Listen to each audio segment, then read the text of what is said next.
After 1 year of being on this journey, I want to share an update and talk about some insights and realization along the way. I started my journey on February 2020. I was tired of being a loser who just masturbate and get high all day long, and this pain compounded through the years has led me to take this radical change of not only stopping masturbation, but giving up sex and drugs altogether for a long period of time. So like everybody, I started looking for videos about this, reading through books, seeing all the information and different cultures around the world who talked about it. And it gave me power at the beginning when the addiction was still strong and I was still feeling on the edge between the two worlds. Each time I had a desire to ejaculate or call a girl to have sex, I used to watch a video on semen retention, and I'm right back on track. It gave me fuel. What also made me want to keep going on this path is the amazing benefits, from mental clarity to a decrease of sleep quota, increased stamina, creativity, willpower, and charisma. But what I want to talk about today is how I feel like the more you retain, the more the veil is lifted, and you are able to perceive things as they are, whether it's people's real intentions or your own shadows and traumas, and just about everything. I don't know if it has a direct link between retaining your seed and being able to have a deeper understanding and read between the lines, or am just a more analytical person.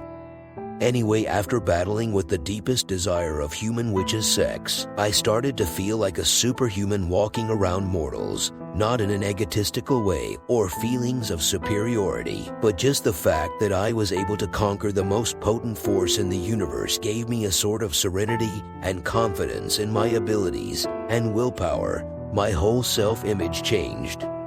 I see myself as a man for the first time, which is ironic because a lot of people think they are men simply because they have a dick between their legs. The sad truth is you become a man, and very few people ever attempt to be such. I started to watch my thoughts and not act on them without doing any kind of meditation. I just gained the ability to separate myself from my thoughts and body and realize that thoughts just come and go. Emotions are ever changing, and a lot of time they have no basis in reality, and they are driven by our distorted perception of reality. A lot of times what makes us angry or sad or feeling unloved is not the outer world of the people, but our own thoughts and perspective of the situation. While our teachers tell you it's good to feel sadness and feel anger, I find it really dumb, because you are creating it in the first place. There can be no emotions unless it is preceded by a thought first. So why would it be healthy to feel anger or hate if it is coming from your distorted view of reality and the meaning you give to whatever situation? If you are consciously conducting your life, why would you ever be angry or sad in the first place? This is why I fell in love with Eastern philosophies and Buddhism in particular, which really go deep into emotions and how to not be controlled by them, and explain how the only thing we have control over is our mind. People can do you anything, but nobody can ever force you to think thoughts you don't want to think, and they explain how our thoughts and emotions are linked in an infinite feedback loop, and one cannot exist without the other.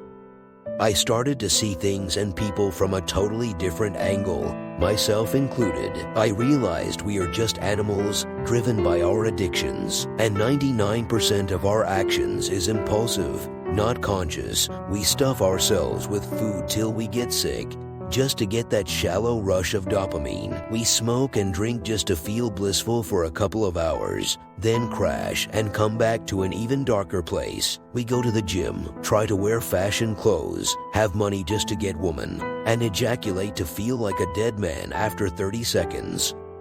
I started to see how much energy we put into social media and people pleasing, and that 99% of our actions is driven subconsciously to fit into the group and be accepted. While this may seem to some people like a negative thing to be able to see all of this, it is in the contrary very positive, since with this contrast and ability to observe with curiosity and detect repeating patterns in people behavior, I was able to transcend a lot of my animalistic nature, which just a year ago I was completely controlled by it.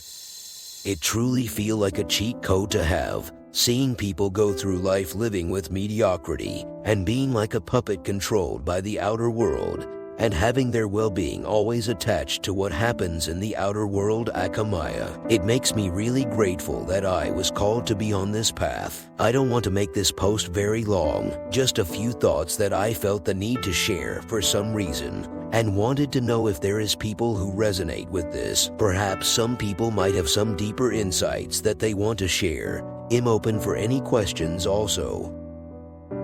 Thank you for watching this video. I hope it is helping you on your journey. Please like, subscribe, and comment down below if you liked the video. Good luck with your journey.